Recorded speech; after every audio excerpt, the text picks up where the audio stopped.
Age. Age has nothing to do with it, Henry. He can make a woman laugh. He made Julie laugh. Yes, his father was the same. It's the best way to win a woman, Henry, to make her laugh. Oh, the dear boy. And when did you see him last? Oh, Mario, I haven't seen him for years. He was a sweet child. He's too sweet, perhaps, to last. And his father? Oh, I never associated sweetness with Mr. Visconti. No, charm, perhaps, but not sweetness. Was Mr. Visconti a theatrical manager? No, but he was a great amateur of what you insist upon calling the stage. You mean he often came to see your company, La Quintessina? Not often enough. Sometimes I didn't see him for years. When he was with me, he made me feel as though I was the most wonderful woman in the world. Life was always very monotonous without him, Henry. Where did he go when he wasn't with you? You don't keep asking me all these questions, Henry. Go and ask Julie-san and give us some food. You take the red cheese with you. And then is there a clip you wanted to have at the opening? Oh, that's a good idea.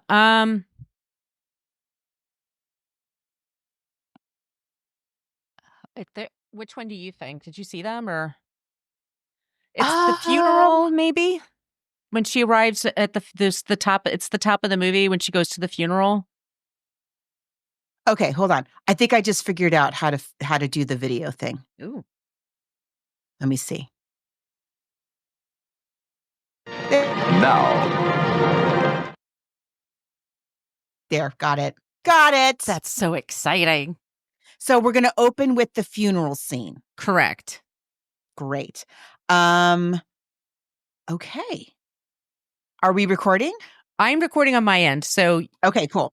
I have all of my stuff here as well. And I will I'm going to hit record and then I'm going to take us out. I will hit record. And then we'll do the intro and yeah, but we should maybe mute ourselves while the video is playing because I think it will still pick up the background noise. Okay. Because I'm not really taking us out. I'm just covering us up. Gotcha. So hit mute now? Yeah, go ahead and hit mute and I'll hit record. Hello and welcome. Welcome to, this is our very first video and audio version of Book versus Movie. I am Margot P. of coloniabook.com and She's Not Your Mama. And welcome everybody to my good friend and co-host, Margot D. of Brooklyn Fit Chick. Hi, everyone. So this is new. Bear with us. There may be a few little hiccups here and there, but we thought it would be fun to try to do an audio and video version of the podcast. We may not do this every time, but every now and again, there might be certain ones. I think this is a great episode to do with a video version. We were just playing a clip from the movie at the top of the show here, and I was laughing. It was a good thing I was muted because I was laughing so. Oh my gosh, I forgot how funny that scene is. So welcome everyone, wherever you are watching or listening to us. This is the Book versus Movie podcast where we cover films that have been adapted. We say from books, we say book, but when the pandemic started, so many years ago now, we decided to do a brand new episode every single week. And in order to do that, we had to kind of expand what we mean when we say book. And so we will consider a film that has been adapted from any kind of literary source. Could be a short story, could be a novella, could be a song, a magazine article, a poem. As long as it has some kind of literary source, we will consider it. A couple of ground rules, though. Number one, the movie has to be streaming on a major platform. Number two, we have to be able to get our hands on the source material fairly easily and cheaply because we want this to be accessible for everybody. And that's basically it. So if you are someone who has suggestions for books and movies that we might cover in the future, you want to meet other listeners of this podcast or interact with us, there's a few places where you can do that on the internet. Yes, be sure to like our Facebook page. It's just Book vs. Movie Podcast. But we do have a private Book versus Movie Podcast Facebook group. We're much more interactive there. That's probably of all the social media places, that's where the most interactive. There are also a couple of lists there of episodes we've covered in the past and ideas people have for the future. So that's a Book vs. Movie Podcast group. It's a private group. Ask to join. We're on Twitter, as long as that exists, Instagram, Threads, at Book versus a Movie in all those places. And we have an old-timey email, Book versus Movie Podcast, Book versus Movie Podcast at gmail.com. And if you would like some stickers, give us your address, send it to the email, and I will drop them in the mail for you. I think I should say that we may, again, this is a new thing for us. It may happen that, unexpected things, sometimes weird stuff happens when you're recording that you need to edit out in post, and we may or may not be doing that.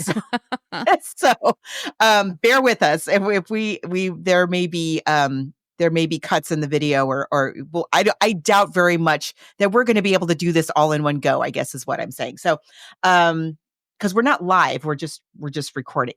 Anyway, if you really enjoy the show and you would like to help keep us in books and movies, you can also support us on Patreon. Patreon. We have all these episodes are from 2021, then previous to that. We've been doing the show for 10 years now. So we have a couple of hundred episodes on our Patreon wall. Over at Patreon, you type in, once again, Patreon, and you type in Book vs. Movie Podcast and ask to join. We have a couple of very affordable options. And like some of the past episodes we've recently put up there, Elvis and Me, In a Lonely Place, The Parent Trap, The Bad Seed, The Invisible Man. Those are on our Patreon wall and only for our Patreon members. You can sign up for free because we do have some video clips that we'll play in the show today. But if you want to see them again, join up our Patreon for free. They're always posted there. And yes, again, if you're new, we're both named Margot, as you can see.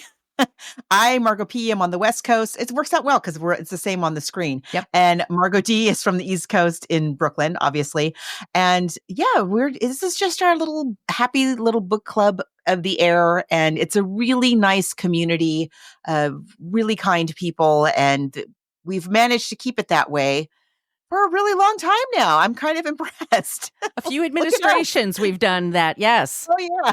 We talk about just books and movies. That's it. So you may have found us today because you are a tremendous fan of Graham Greene. So we're just going to apologize now. We are not literary scholars. We are not even English majors, and we are not also cinematic scholars. We're just friends who like to read books and watch movies and then talk about them. And so we're just going to be hitting the broad strokes here. We're going to be missing a lot. And I'm sure we'll hear about it. But we wanted to do this movie in particular because we recently lost the great Dame Maggie Smith and had never seen this film of hers. And it was one that kind of came up a lot when people were doing their memorials and stuff like that. And so we thought, we've never done a Graham Greene. This is a perfect opportunity to do this. And again, a great one to try out in this new audio and video format. So let's begin. And we're just going to hit the broad strokes. Okay, guys? Yep. Oh, did I anything? No, it's one of those cases where, like, please understand, like some people, we understand that spend their entire professional and or scholastic careers discussing things like George Cukor, Graham Greene, Dame Maggie Smith, all these things. So we do hit the broad strokes, and then Margot and I will interact and just kind of talk about him a bit. This is, what I'm not a big Graham Greene reader. This is kind of new for me. Nor I. I have very limited. I read a bit in college, and I know there a lot of the booktube authors that I follow Mm-hmm. just adore Graham Greene. They talk, and they have like in their bookshelves like the whole collection behind them. And we're not those people, but My collection is Stephen King. You could see it over my shoulder right now. but I've read, I mean, I know him from Our Man in Havana. I think I've read The End of the Affair as well. And I believe I've read The Quiet American, but if I did, it was many, many years ago. He's a very interesting person, and a long career. A long Whoa. life. Long life, long career, and someone who I think is considered to be one of these writers. But so let's kind of hit the broad points of Graham Greene's life. So Henry Graham Greene was born October 1904. He lived to be 86. He was born in England in Berkhamsted, Hertfordshire. I hope I said that correctly. Yes. Apologies also for our pronunciation of things. He was a writer and a journalist. He also, like some of our writers that mid-century, 20th century writers, he served in World War II as a spy or with the spies, much like Roald Dahl. And he had a knack for that. He also had a knack for writing. And he had two different styles of writing. He had what he called his entertainments and then his more serious stuff. And his success level with both is sort of up and down. But he loved creating a story, and he was a movie reviewer for many years. He famously wrote something kind of salacious about Shirley Temple when she was 9 years old. Well, here's the thing. I mean, salacious or what he did, and I may be wrong about this. If I'm understanding what I read, it sounds to me like he was calling out the salacious way in which this little girl was being used in the movie industry. And people did not like that. No, it's a little creepy. I mean, she was 9 years old and he's talking about her bottom. I mean, I just think that's, he was married for many, he was born in Church of England. And this is very important to know. Graham Greene is to know that he converted to the Catholicism because of a woman, because of the mother of his children, the person he would remain married to until he's 86, until 1991. He writes about it a lot. He writes about it in this particular story we're talking about today, to the point where that's where my eye rolls kind of started happening. That's a little reductive. He was a very talented person. We are very excited to talk about this story today. He lived many, many lives, and he specifically, this is one of his last books, pieces of art for him. This was also for him, like, I'm going to write this just so they can make a movie about it. And he really pictured Katharine Hepburn in the part, and Augustus, but we'll get into the Hepburn of it all when we talk about the movie. Yeah, I'm excited about it. Maybe one day might do Our Man in Havana. I think that might be, because that's a great movie as well. Now, so let's talk a little bit about. I don't know even where to begin with this book. I just want to say, like, if you've never read Travels with My Aunt, I'm trying to bring it up here. I've lost it on my phone here. If you've never read Travels with My Aunt, it's, to me, I want to know what your first impression was, but to me, it was very much, it reminded me so much of Auntie Mame. Yes. Right? Yes. So much.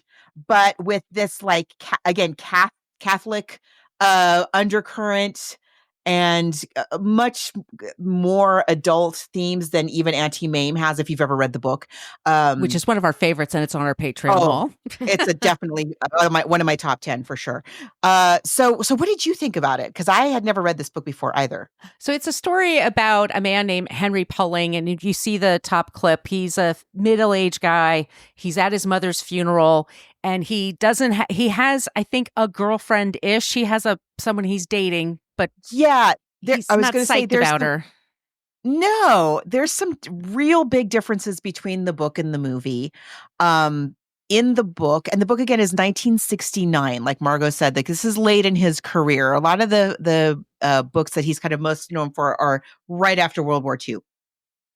So this is sometime later.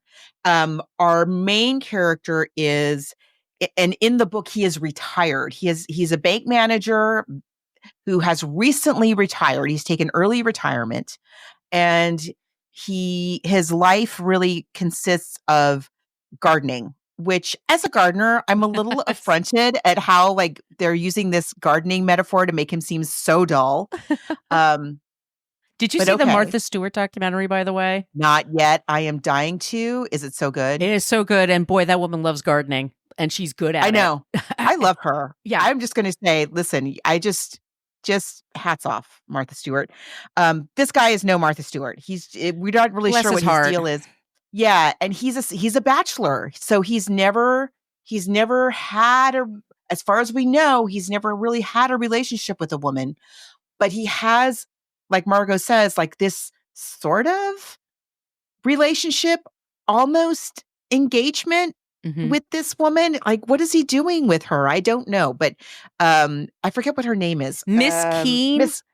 Yes, and Miss she Keene. likes tatting, which it turns out that's making lace doily things. That's her. Yeah, he's I don't even know if he's lonely or not, but you get the idea that he was raised by his mother. His father died when he was young, and she was very protective of him. He doesn't travel. He's never gone anywhere. He works in London, and he comes home on the weekends, and he works on his garden. And he has a very conservative next door neighbor that they argue about things with. But that's kind of who he is. And then a woman shows up, and she's like 70 years old, and she's bright hair, and his mother has died. His Right. mother, that he had this really super close relationship, has died at the beginning of the book. But again, he's sad about it, ish. I mean, he's not that tore up for someone who seemed to have been so close to his mom. So he doesn't really have any close relationships with anybody. Not really. He doesn't have any Right. friends. It doesn't seem like, right? No buddies from the bank. no, it's gardening. I don't think he even has a cat. Which I think that's his one living responsibility is that garden, and that's what he cares about. And then he meets Aunt Augusta, and she says Aunt Augusta, and she's, hi, that was my sister. We didn't get along, but I knew your father really well. Wink, wink. And they kind of, and she takes this book, it's very much reads to me. First of all, it is not nearly as endearing as Auntie Mame. No, it's going. It's for not the same as warm things. and fuzzy at all as Auntie Mame. No. So and also it's very dated. I mean, in 1969, it's racy to talk about marijuana, prepare yourself. And biracial relationships, lots of things that we'll get to in this story. I found an interesting group. It was, I think it's at The Guardian. Yeah. And it was a reading group, and they had a monthly assignment during the pandemic. And this was one of the books. And a lot of people wrote to the person in charge of that column and said, I'm getting the ick feeling from this one. There's times of ick. We'll get to the ick. Yeah. So he meets her, he goes to her apartment, and she has a much younger lover that she met in the Sierra Leone, which is, by the way, one of the many places Graham Greene has been. He's a very active world traveler. He was someone constantly had he was diagnosed with bipolar disorder. He attempted to unalive himself several times in his life, sometimes half-hearted attempts, sometimes very intense ones. He had multiple relationships with all kinds of women from all backgrounds. It was almost as if a compulsion, which could have been from the bipolar disorder. Who knows? But he's someone who's much older, and he's trying to write about this young generation, and he's kind of fitting a middle-aged man into it. And there's so many stories about that. Aren't young people stupid? Don't they have like weird idealism, things like that? So he's sort of raised that way. So when he meets the 70-year-old woman, and she openly lives with another man, she's never been married. Yeah. Doesn't have a real job. She's living in, so she's 75 in 1969. So she's born before the turn of the century, right? And she's got a live-in lover who is he's younger even than Henry, and is Black. And to kind of keep eyebrow raising at a minimum, she tells people, get ready for some ick. She tells people that he is her valet, her butler, her servant. That's great. what's, what's wrong with that? And he's so in love with her. So he's madly in love constantly with talking about how much he loves her. And there's another person she has a flame for, Mr. Visconti. But he says, "Oh my God, I love her so much. She's so great. She's so full of life." And Henry is just completely appalled by all of this. And she almost immediately Yes. is like, "Well, how much money did you get from your mom? Did she save anything? Did you have, because she turns out she's worked on and off as a sex worker. She's also run some kind of money schemes with people. And there's a boyfriend of hers who's being held captive, and she needs to come up with a lot of money. It's 100,000, right? And then she raised it's a great deal 50. of money. Yeah, for the time. And so she immediately says gets Henry in her scheme, like, you have to help me basically get the money to then find my old boyfriend. And in the meantime, I'm going to teach you how to live. That's going to be like how this whole thing works out. So she gets him to, like, he's never left London. You're in Europe, dude. But he just never had that in him. And then once she gets him out of there, he's forgotten all about the dahlias and that's what we say in America, by the way. We don't say dahlia. We don't say dahlias. We say dahlias, as in the black dahlia. Right. And there's again many differences in the book than in the film. In the book, yes, she has this boyfriend named Mr. Visconti. I say boyfriend, former lover, pimp, possibly, Mr. Visconti, and she refers to him over and over again throughout the book. And in the book, it's not as linear a plot. They're going all over the place. They're smuggling. She's acting as a mule. There's a lot of stuff happening. There's drugs, there's gold that's being kind of smuggled around. And it's mainly, we're just going on this journey with them as they get blown one way or another with these various schemes and criminal enterprises. And eventually, they end up in South America. Oh no, before I get to that, I'm sorry. There's this whole extended period where they're on the Orient Express, but it's not Agatha Christie's Orient Express. Oh no, the Orient Express, but at this point, has very much fallen on hard times. They don't feed you. Police come on and raid your luggage at a regular interval, but as they're on the Orient Express, they meet this young American girl who goes by the name of Thule, which is her surname. And she is going to Istanbul, and she thinks she's pregnant, but she's not quite sure who by. Again, so we're looking, it's the older generation looking at this younger generation. Henry is still kind of stodgy. He's always a bit stodgy, but he's not too stodgy to, follow his aunt around and get involved in these things. And he and Thule develop a friendship of sorts. He's much older than she is. I don't believe they have sex in the book. I don't think so either. Right? Because she says she missed her period. So she's saying to him, and this is also, I'm sure, very racy for the time, but it's also showing. But she's saying, like, I don't know, but I love this guy, and he's your typical artist poser that's like doing an Andy Warhol ripoff, right, of the soup cans. There's poking fun at that and pop art. But Thule is basically like a 1960s version of Aunt Augusta, right? So she is flipping and flopping all over the world, going after questionable men, possibly popping out babies. We don't really know. Like, Aunt Augusta kind of refers to possible pregnancies that she's experienced, and so there's definitely like this parallel, like this is this time's version of this kind of character. And then eventually they part ways. The whole time, Wordsworth, whose real name is Zachary, I believe, Wordsworth, who again is very much in love with Aunt Augusta, and he pops in and out. He's kind of following them as they're traveling all over the world, getting into these various schemes and scrapes. And eventually, Augusta and Henry end up in South America. And we get all these very salacious details of Augusta's life in little dribs and drabs, that she just flippantly, passingly mentions, like, oh, by the way, you gather, like, perhaps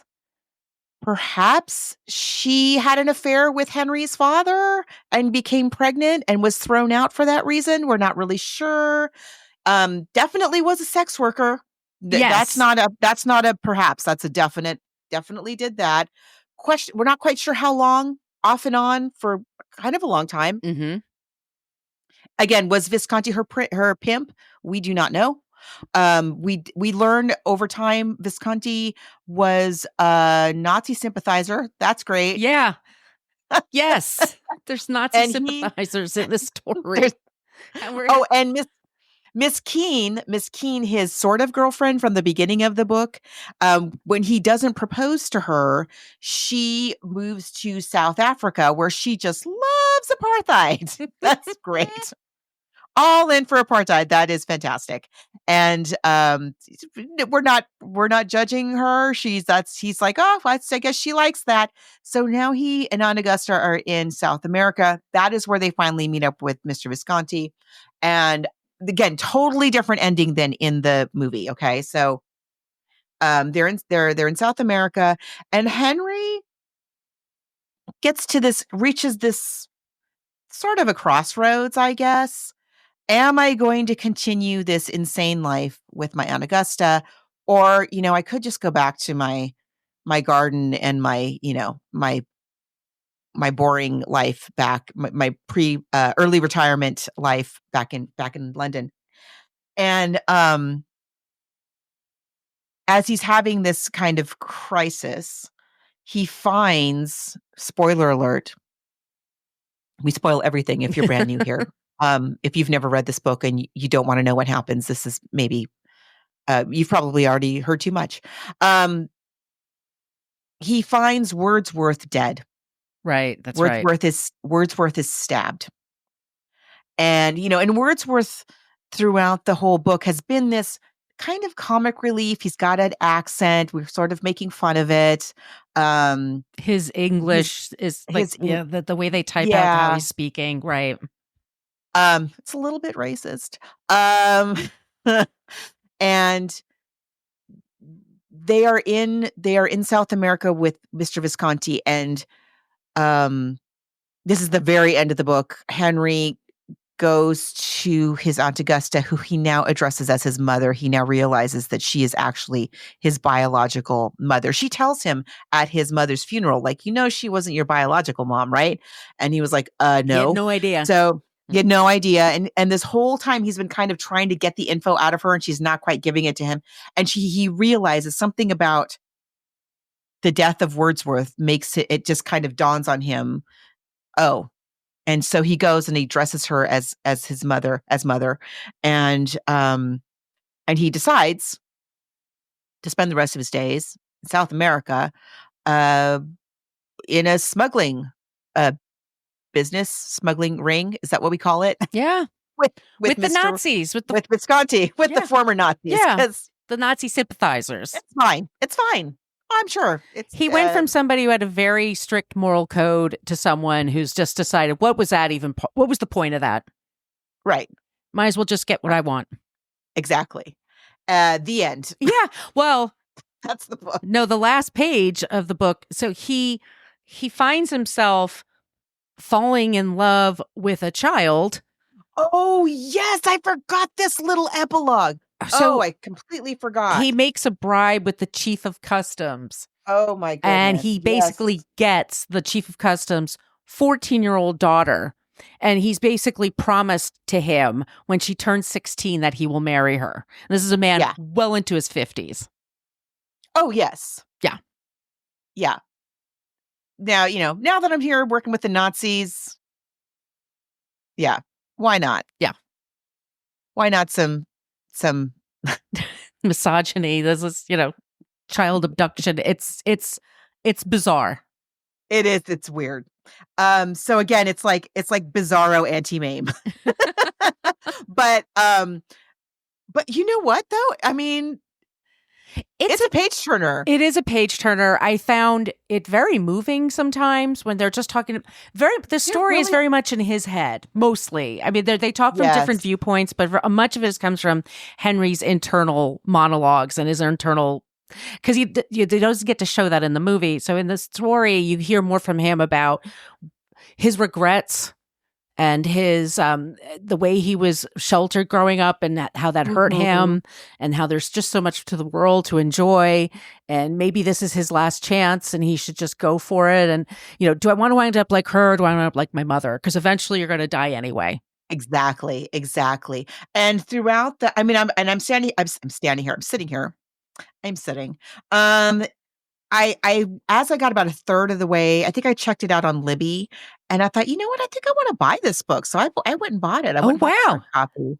And it's a beautiful edition. It's a vintage, which I think is, Penguin, Random House. They all are. It's like there's like 2 publishing houses left ever.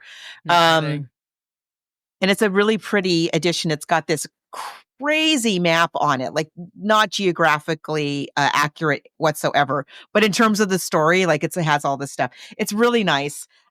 She has throughout the book, she has countless anecdotes about her various escapades in her long and colorful life, and she affairs and lovers and scrapes that she got out of, and only some of them make them into the movie. But anyway, so she's a very fun character. Mm-hmm. She's not a nice person, not a reliable person, not terribly kind or thoughtful. She's very selfish. Thinks nothing of putting her nephew, her son, into danger. into legal jeopardy or mortal danger throughout the book, and she's fine with that.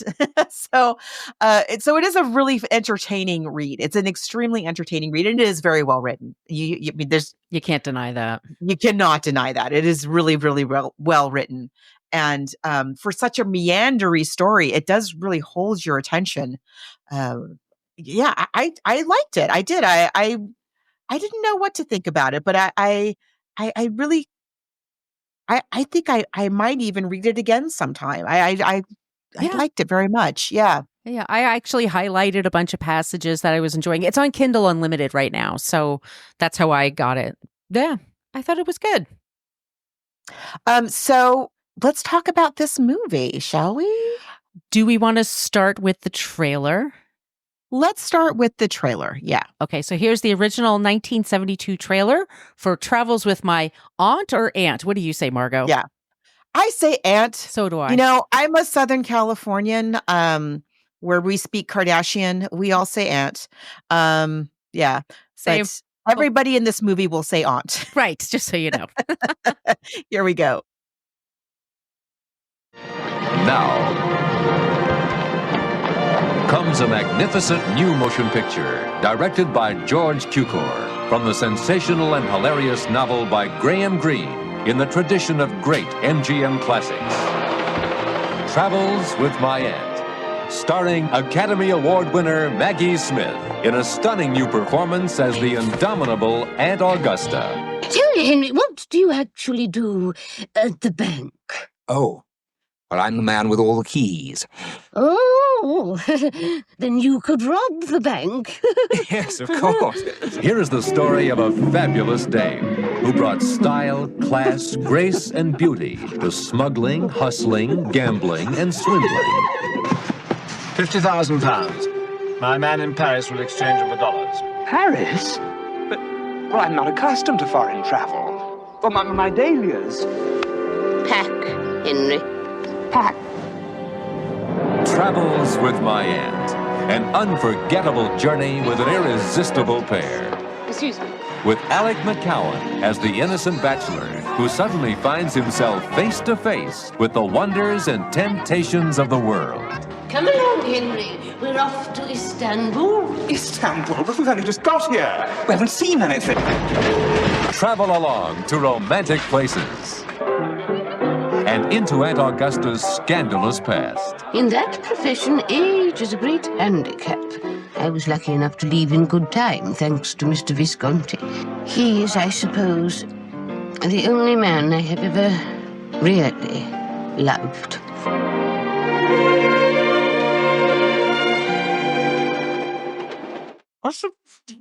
Haven't we been smoking? Of course.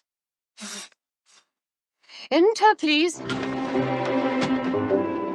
Yes. I'm Colonel Hakim. Colonel Hakim. Oh, Henry! And that was just the beginning of a series of merry misadventures. My God, what a trip! From London to Istanbul, from Spain to Africa, as Henry learns all about life, love, and larceny. I have been used, shamefully used. I have stolen nothing. I have done nothing wrong. I have done nothing wrong. You have done nothing at all. You risked nothing, given nothing, suffered nothing, lost nothing, loved nothing. You've even dreamed nothing. You take care, Henry. I am your last chance at life. Take me or leave me. Travels with My Aunt, a rare and delightful odyssey that combines beauty and nostalgia with heartaches and laughter.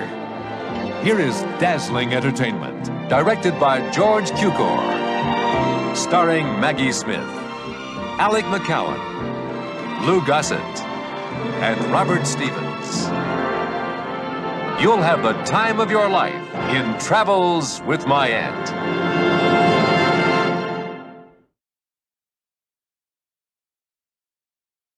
I want to say something, Margot. I actually had to edit that down. The original trailer was like 5 minutes long. For some reason, at this trailer, if you're listening to the audio, well, you would have heard it as well. We have to have an entire retrospective of George Cukor's complete filmography. I took that out. Okay. Because I was like, okay, this keeps making a mistake and it keeps showing me Cary Grant and Audrey Hepburn. And then it thought goes, that too. I think they're really selling this movie. Like, this is George Cukor and Maggie Smith and you love Graham Greene. I guess. I don't know. Is it because it's for an American audience? That they had to, I don't know. It's weird.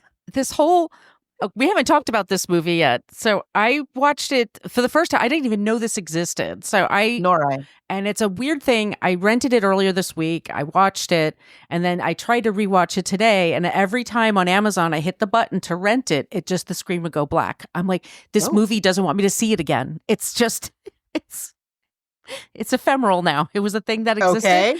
Okay. Okay, let's just say this. I love George Cukor. I love everybody involved here. I mean, of course, everyone here is top drawer, top-notch performances. It's just no one's best work. No, but it's fun. You know, it's very good. We've talked about George Cukor several times. I'm trying to see here. Which is the one? My Fair Lady. Gaslight. Yes. The Philadelphia Story. Gone with the Wind. A number of times. He is a giant in Hollywood history. And they've brought him in. He died in 1983. He lived quite a long time. He lived to be 83. But this is later in his career. I mean, he gets very successful long before World War II. And so this is as you can hear from the trailer, even the bit that's left here, a rich legacy. Yes. Film. And Maggie Smith, just for all the things she's done. And we missed her so much. The second we lost her, we knew we were going to miss her one day. But also, Louis Gossett Jr. is in this movie. We lost him this past year. Just recently as well. And so we talked about recently we did The Prime of Miss Jean Brodie, and we also did, this is right between The Prime of Miss Jean Brodie, which we recently did, and Death on the Nile, which we also recently did. Yeah. She is spectacular in both. In Prime of Miss Jean Brodie, she co-stars with Robert Stevens, who was her husband at the time, and he plays Mr. Visconti in this film. So together they have such wonderful chemistry. If you've ever seen The Prime of Miss Jean Brodie, but if you've never seen it, go see it because it's amazing. But I was not familiar with Alec McCowan, who was our Henry. Mm-hmm. And I think the locations are great. I mean, it promises a lot, this trailer. We're going around the world. Okay, that's good. We're going to get different eras, and we've got spectacular costumes, you guys. It won the Wow. Academy Award for that. I do have that clip. I don't know if you have that, or I'll post it in the Facebook group. I do have that. Let's play that because it's fun. Okay. To host the next segment of the show, it's my pleasure to introduce a most distinguished actor who's thrilled and delighted all of us in many motion pictures. This year, he is one of the Academy nominees in the Best Actor category. Ladies and gentlemen, Mr. Michael Caine.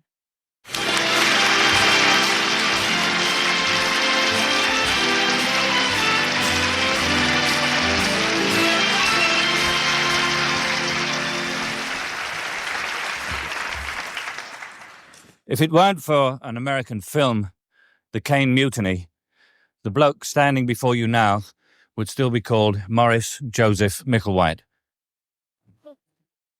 In the old tent road where I was born, the name didn't matter, because what we called each other would blow the tube out of your telly.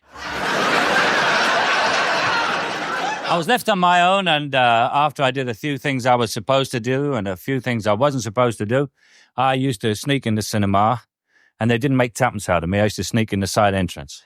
But I learned how to wear a trench coat from Bogey, a white tie from Fred, and shades from Harold Lloyd. Which brings me right into the next award.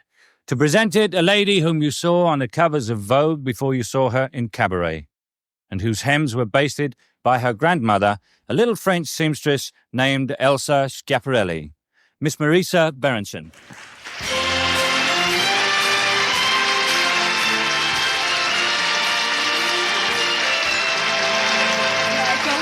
But weren't you supposed to say, and with her is? Of course, and with her is a man with a problem, me. Every October, somebody selects the 10 best-dressed men of the year, and in November, somebody else selects the 10 worst-dressed men of the year. My problem is I made both lists. So did I. Tell me the truth. Which list would you put me on? Well, you're very in, very now, very avant-garde, and therefore out. Out? How can I be in and out in the same suit? That little French seamstress, my grandmother, explained it.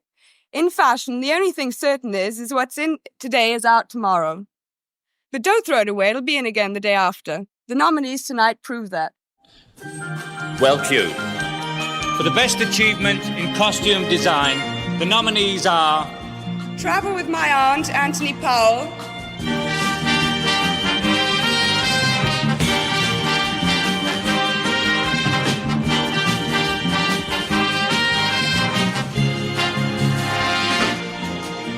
The Godfather, Anna Hill Johnstone.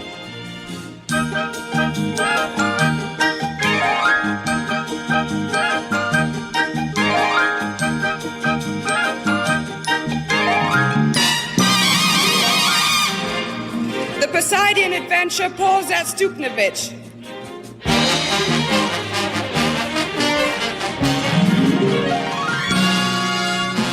Lady Sings the Blues, Bob Mackie, Ray Agayan, Norma Koch.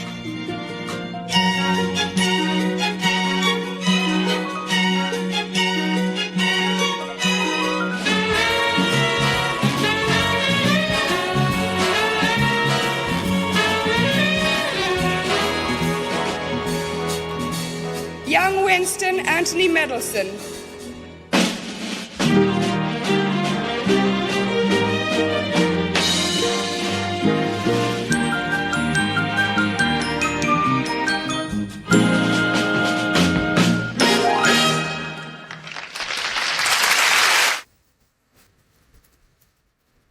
And the winner is...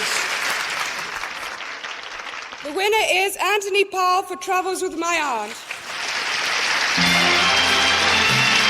Accepting the award for Anthony Powell is the director of Travels with My Aunt, Mr. George Cukor.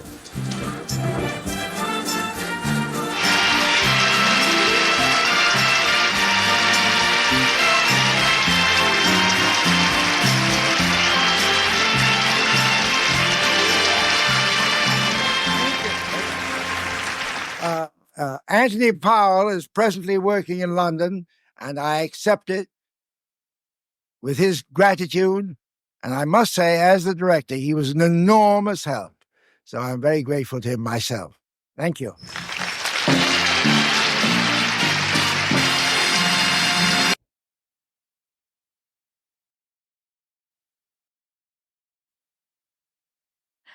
Wow. That was incredible. What a costume here. The Godfather with the gentleman with the guns. Okay. How about the Poseidon adventure with the turtleneck? With the and the Stella Stevens outfit, and Marissa Berenson. How can she be more classy? Her and Michael Caine. Oh my God! I didn't realize that. I never knew that she was. I mean, and until this week, I never knew I didn't realize that she was Elsa Schiaparelli's granddaughter. Yeah, didn't know that. I didn't. Wow. But that's the one big award it won. It was nominated for several, and we'll get into the film now a bit more. But originally, it was Katharine Hepburn that a lot of people wanted for this part. Katharine Hepburn wasn't quite sure. She really enjoyed the book, but she didn't think it was filmable. And then the screenwriter, J. Preston Allen, said to her, "Here's my version. What do you think?" And she kept having notes. And then he said, "Why don't you just write it?" And so she took a few months and wrote her own version, and she sent it to MGM, and then they didn't think it was filmable. Nah. So then she was told by her agent, they're going to pause on all this right now. And she says, okay. And then 2 days later, she finds out she's dropped from the project because they said she didn't show up for work. And then yes. And I didn't know that part. Oh yeah. And there were scenes where she had written a few paragraphs in this movie where it's her writing, and she was never getting credit because she was not in the WGA. Yeah. Margot's mouth is agape. I'm stunned. Yeah. Not okay. No, and she's like, who am I going to sue? What would happen? Because she wanted to work. That was her whole passion. So she kind of shrugged it off, as she does. And so we have Maggie Smith, and Maggie Smith is 38 when she's filming this. So she's playing a teenager, and then she's playing a 70 plus something. And you've seen and everything in between. Everything in between. And her outfits are incredible, and she looks amazing. Spectacular outfits. And also the poster for this film is gorgeous. This is at a time when there's in the culture, as there often is, there's a revival, a very big interest in the Art Nouveau era. And so this is very much that, because she and Augusta has lived through that era. So the poster is very, captures that time. And she's a character who in the 1960s and early 1970s at this point, she still dresses like that. So Augusta, as she's moving through the film, she still dresses as though it is, it's between the wars or even earlier. Yeah, I think she feels like she's in Berlin, like before Hitler took over. Yeah. Yeah. And Anthony Powell, by the way, also did all of the costumes for Death on the Nile, which are jaw-dropping, spectacular. They're so great. Yes, that's a wonder. We talked about that very recently. It's a wonderful, wonderful film. Watch it if you've never seen it. And Maggie Smith and Bette Davis are worth watching the whole movie for just them two alone. But it's so good. This is the score is good. I mean, they brought all the heavy hitters in. Robert Stevenson was her husband. He plays Mr. Visconti. Cindy Williams is amazing, by the way. I think she's so adorable. Cute. This is before American Graffiti even. Right, before Laverne and Shirley for sure. Mm-hmm. But she's the young woman that he meets on the train. And there's Thule. Oh, we forgot to mention in the book, this is not in the movie at all. In the book, part of as they make their way to South America, and are setting up what is now they're going to be their future as smugglers. They involve a former CIA agent, I guess, who is Thule's father.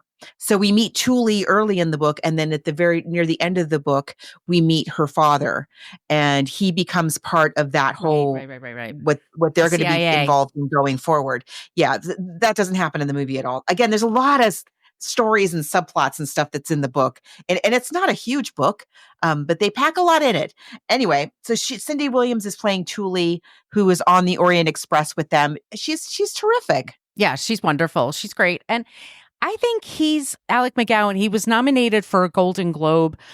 It's such an internalized performance. I think it's hard for him to the energy level that Maggie Smith is putting into this film it's a lot. Should we play that clip of them on the plane? Oh, yes. Hold on. Oh, this is illustrative of what I've just said.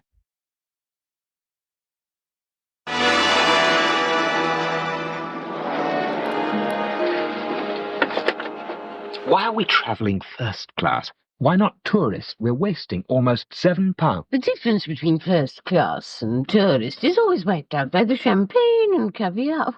You must learn to surrender yourself to extravagance, Henry. Poverty is apt to strike suddenly, like influenza. You know all the ropes, don't you, Aunt Augusta? I know enough to get what I want by air, rail, and sea, like your father. Well, my father was a great traveller.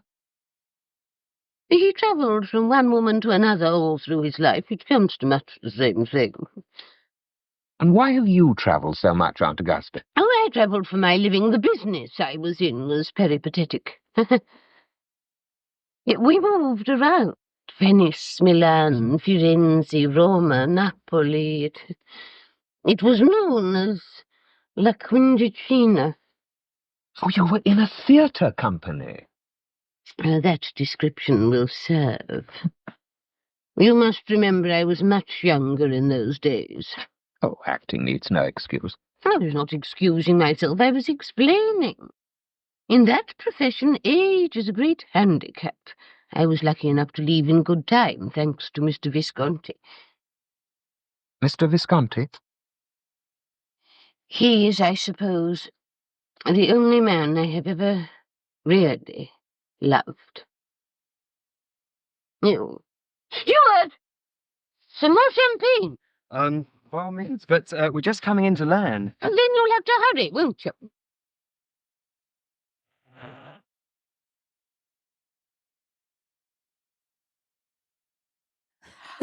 I mean, she's the dowager. That's the dowager 50 years earlier.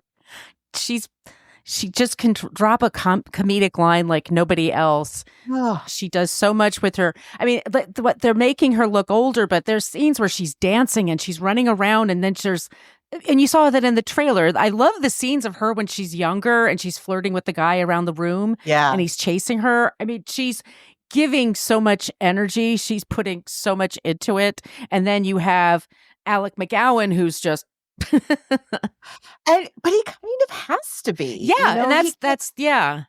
It wouldn't it already is, as we said, like it's not the prime of Miss Jean Brodie, it's not Auntie Mame. It just wouldn't work if he was constantly reacting to what? It just wouldn't work. It would just be really cartoonish. He's the grounding, he's the audience surrogate in this. And he has to be the straight man, and he does a very good job of it. He has one little section, again, this is not like this in the book, but he has one little section when he's with Thule where he does kind of loosen up, and it's fun. But then he gets back to his stodgy roots very quickly. I mean, what can you say? It's super, super fun.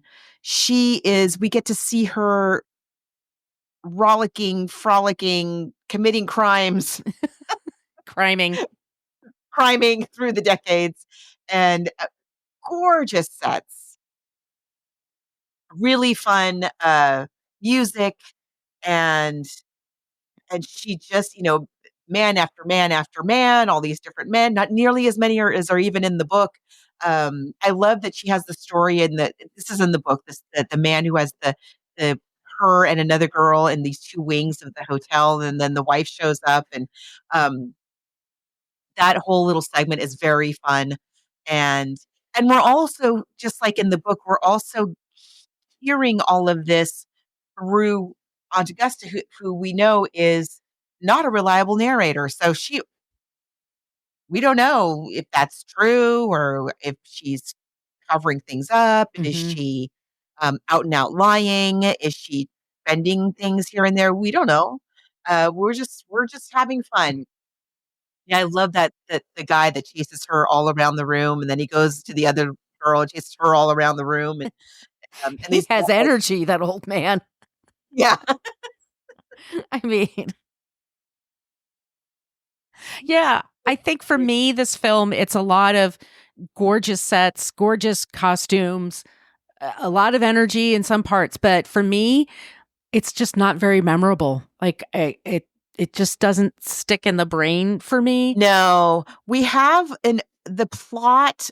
It's given a plot, which is not in the book at all, which is that Mr. Visconti, the great love of her life, who again, possibly her pimp, possibly, almost certainly, he has been kidnapped and is being held for ransom. And so that's sort of her driving motivation to keep going no matter what, even though we learned that he has treated her rather badly. And he's Um, faking it. and then, yeah, so they finally catch up to him they get the money, they go to all this trouble and danger to get the money, and they get it out. He's in South America, and there they go, and they take it all out to him. And unlike in the book where they all meet in South America and live happily ever after as smugglers and crooks, including Henry and Tooley's dad, um, in the movie, which I was, again, I caught me off guard because I had just read the book. Mhm. In the movie, they go through all this trouble, they get the money, they go to South America, and there's Mr. Visconti, and he's like, "Ha ha! Thanks for the money, stupid!" And he just leaves them there. And with Wordsworth, who is still alive, Yes. And Louis as Gossett as we Jr. say, does a great job, by the way. he's really doing a great job. He really is bringing a lot of depth and dimension to this character that is not really in the book so much. It's to a certain degree in the book, but I really like what he does with this role. And yes, just like in Christmas Carol, like Tiny Tim, who is not dead, um, Wordsworth, who is not dead, is there at the end of the film. And they are stranded there now with no money, nothing but their wits, which have gotten them pretty far. And Henry finally suddenly realizes that not only was Mr. Visconti his biological father, which the aunt has revealed throughout their travels, that's not in the book.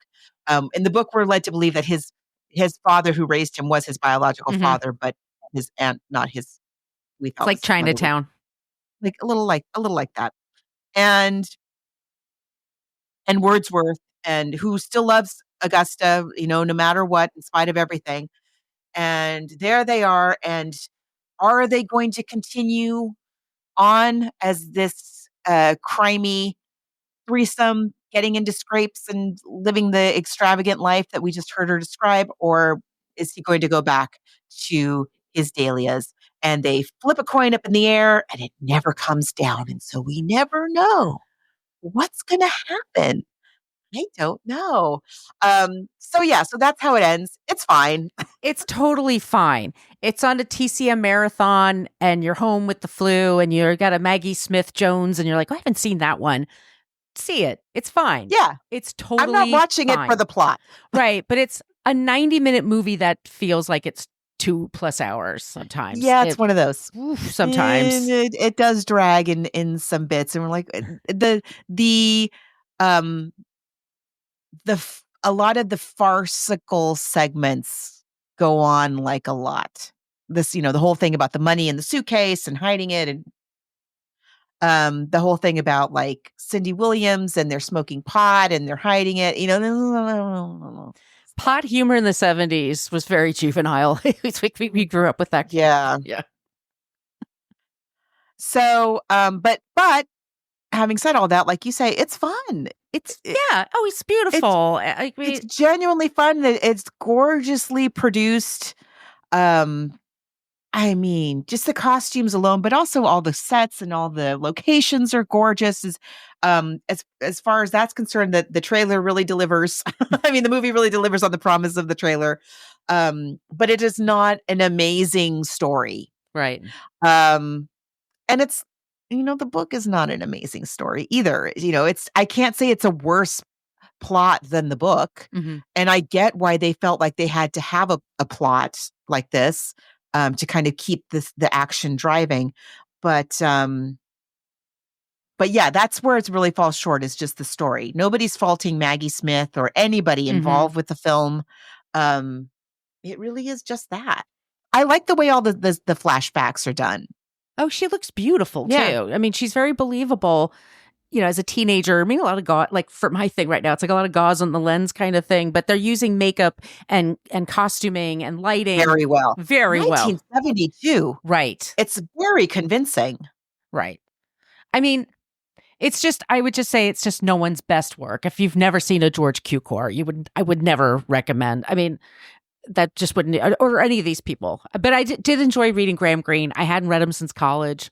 And I did find, like I said, there's some parts of very, very moving, and he's a wonderful writer. It's just good. And in the film too, there's some very, very moving parts of the movie as well. But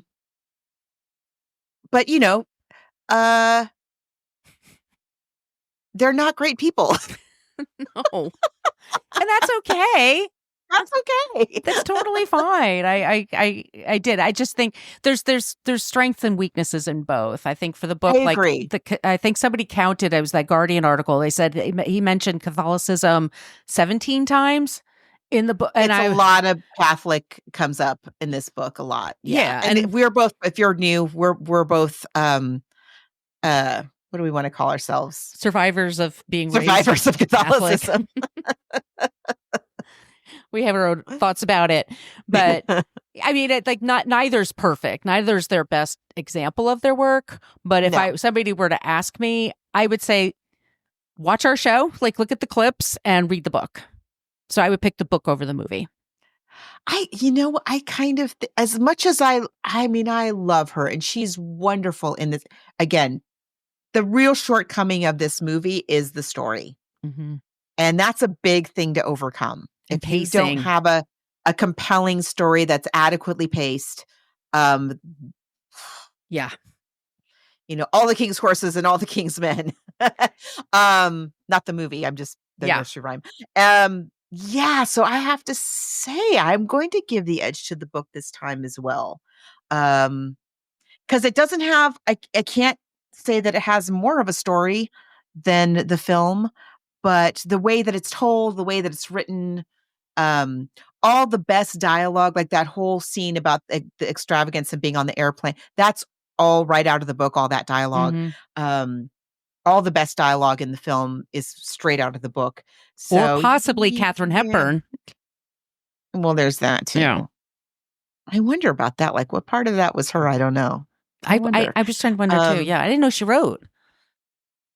No. Anyway, this book I found more thought-provoking too than the film, I'm going to say. Yes. The things about like Miss Keene, who is just loving living in apartheid South Africa, and how Mr. Visconti is just he's a former Nazi abettor, and we're just gonna keep moving. Ultimately, there are no heroes here. This is they're all villains. It's just their level of villainry. Villainry? Whatever. So villainy, I think. Villainy. So yeah, I'm going to also give the edge to the book. I did enjoy reading. Again, I bought it. I enjoyed it too. Yeah. So yes, this time it's a decided book. But greatly enjoyed Maggie Smith's performance in this. It's very good. Okay. So let's talk. We have some really fun stuff coming up next, you guys. I don't know if it'll be, we'll figure out how often we can do these video episodes, but let's talk about what we are doing next. Well, you picked it, Margot. I did. I picked it. I picked it because one, I didn't know that it had been made into an animated film, and two, I've never. It's not a long book, you guys, and this is a book that was everywhere when it came out, and I mean, every adult in my life was talking about this book. Have you read it? Have you gotten it? You should just have it. You need to have it. And so I've only read like the first little part of it, first few pages of it. So it'll be an excuse to finish it. And the film looks very good. We're going to be talking about, okay, I have to say this in the right order.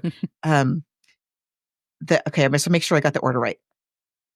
The boy, the mole, the fox, and the horse.